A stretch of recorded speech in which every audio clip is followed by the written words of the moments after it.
Whew. Hey y'all, hey, it's Kariella and I'm back with another video. I am so tired. Well, I'm not really tired, but it was like I walked and now it's raining and I got back to the car in like just the right time because it just started like raining harder. But I wanted to do a video today about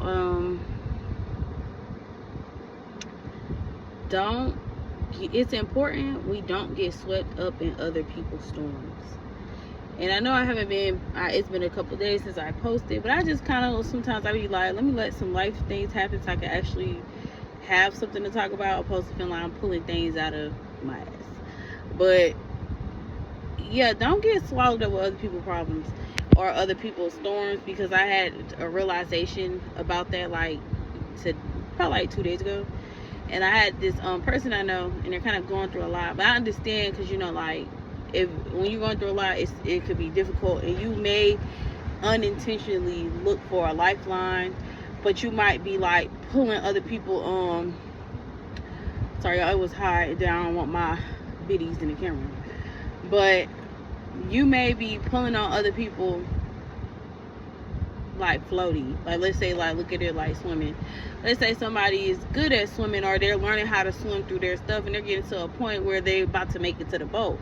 But then you look back and you got a friend that's kind of like drowning right now, and then they like pull your floaty and they like yank you down, and you're like, oh my god, like, relax, bro, I'm gonna help you, just relax. But then I had to realize that helping people through their storm does not mean you go and you carry the storm with them. That means you give them advice, you listen to them, you let them vent, you open a space for them to be comfortable enough to talk to you. But that doesn't mean you sacrifice yourself or your goals and your aspirations to save that person. Like, you do the best you can to help them, but you're not God. Like, it's not your, if you always putting on your Captain Save a Hoe cape, and this is as a former Captain Save a Hoe, and you always put your cape on and you're always springing into action, saving people and saving people and saving people, eventually you're going to need saving, and none of those people are going to be able to reciprocate what you've been giving them all this time.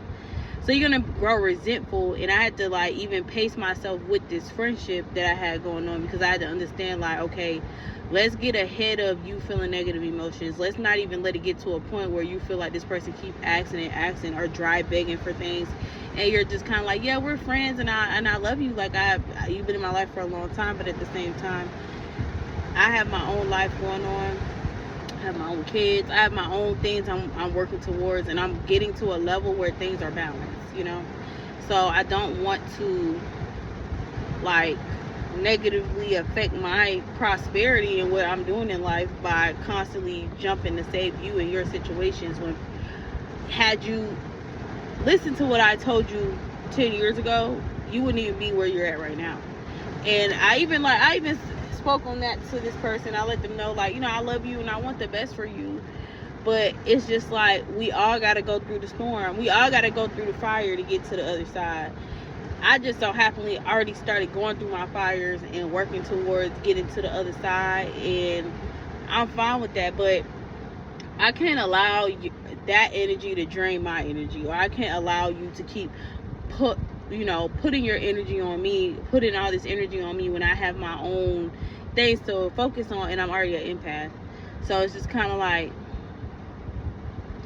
I know I'm not going to cut you off because this is your time of need and you're struggling. I'm not going to do nothing like that. But it also made me realize that a lot of my friends always say I don't cry, which is crazy because I do cry. I just don't cry in front of people, or I cry in private settings. Like, I'm not the type of person that cry to someone. I'm the type of person that if something hurts me really bad, like, it has to deeply hurt me for me to start crying while I'm talking to the person that hurt me. But for the most part, I'll go in private and cry. But it was kind of interesting to me that I've seen like just about everybody I know cry, like all my friends or friends over the years, and they never see me cry. Like, they rarely see that. And it's not because I don't have emotion, it's just that level of emotional intelligence is there, where I know, like, okay, I feel more comfortable consulting myself and being in private. And I had to understand that, like, even as a kid, I always had like this close relationship with myself. Whether I was doing right or wrong, I always had like a closeness with myself.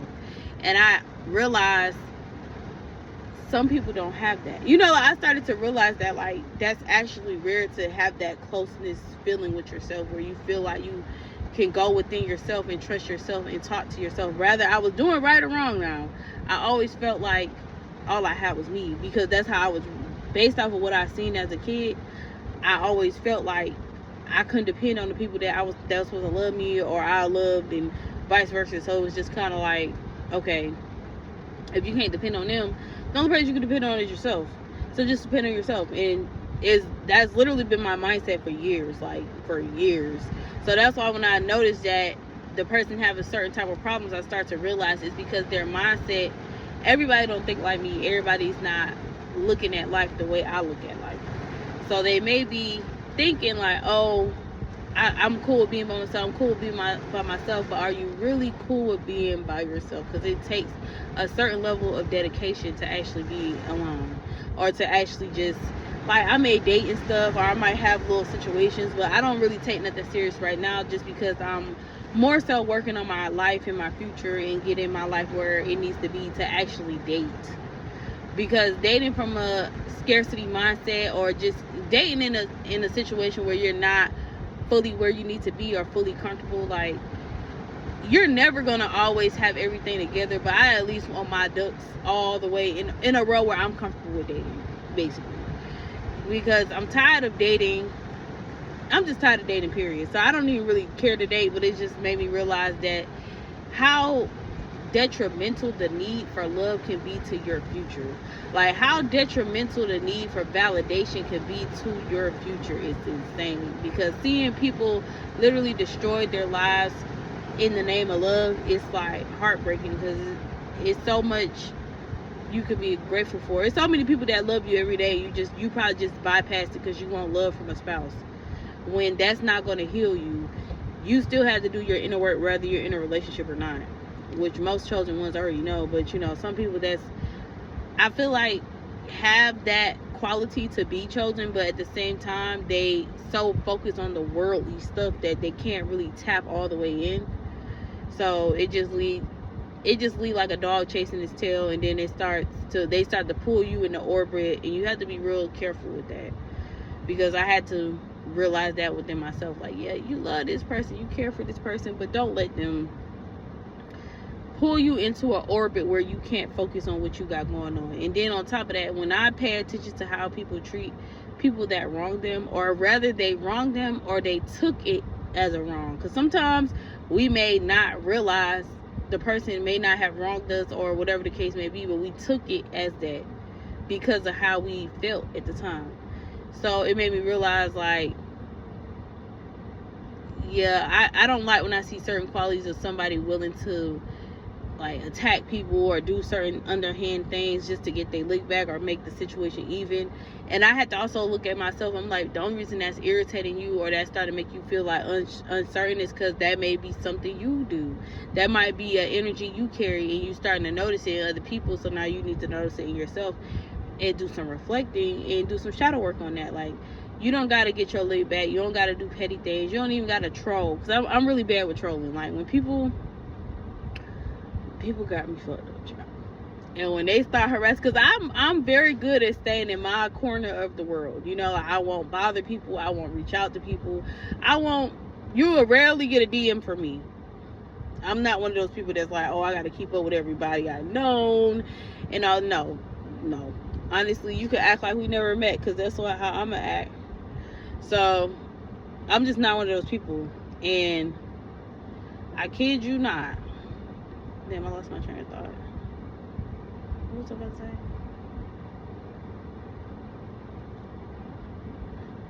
Yeah, but I remember. I kid you not.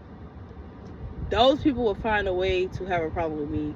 Or it'll be like gang stalking. Like, just the other day, I was on Instagram, and someone was like, oh, just check your views real quick. So I checked my views, and it was this guy that I used to deal with.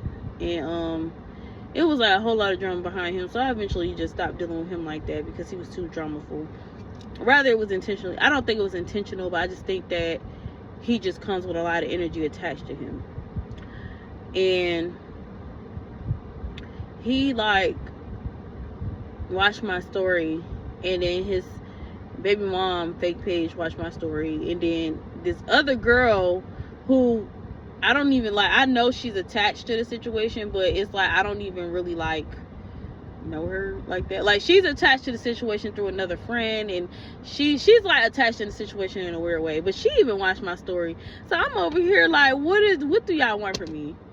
And I had to tell myself, don't start trolling. Like, you know, like, you already know how you're going to feel. You already know that you're going to start making little subliminal posts like, oh, why are y'all watching me? Or y'all always watching me. Y'all always worried about me, and I ain't even worried about y'all. And then I had to tell myself, like, look, okay, don't start trolling. Like, most likely they watching you because they trying to figure out what he doing, and he ain't even with you. So that's what's so crazy. Like, he not even with me, but y'all watching me over him, and I'm not even studying him. So I'm just like, child, don't let people pull you into cycles. Because I had to tell myself, don't even get pulled into that. Don't get pulled into no cycles right now. Don't get pulled into no contracts, especially with the retrograde coming up. Do not, I repeat, do not get pulled into any contract.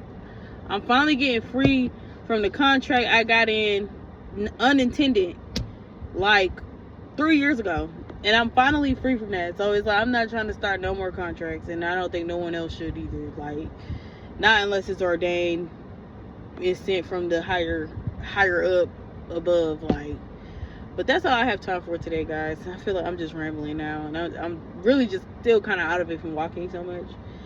And then I need to do my hair, because y'all, this wig is through, child. It's been through, but I ain't had time to do my hair, so I just had to keep wearing it. It is what it is. But I wish you guys the best in today and life, period. And I hope you guys enjoy this video. Make sure you like, comment, and subscribe. And until next time, you guys, love you. Mwah.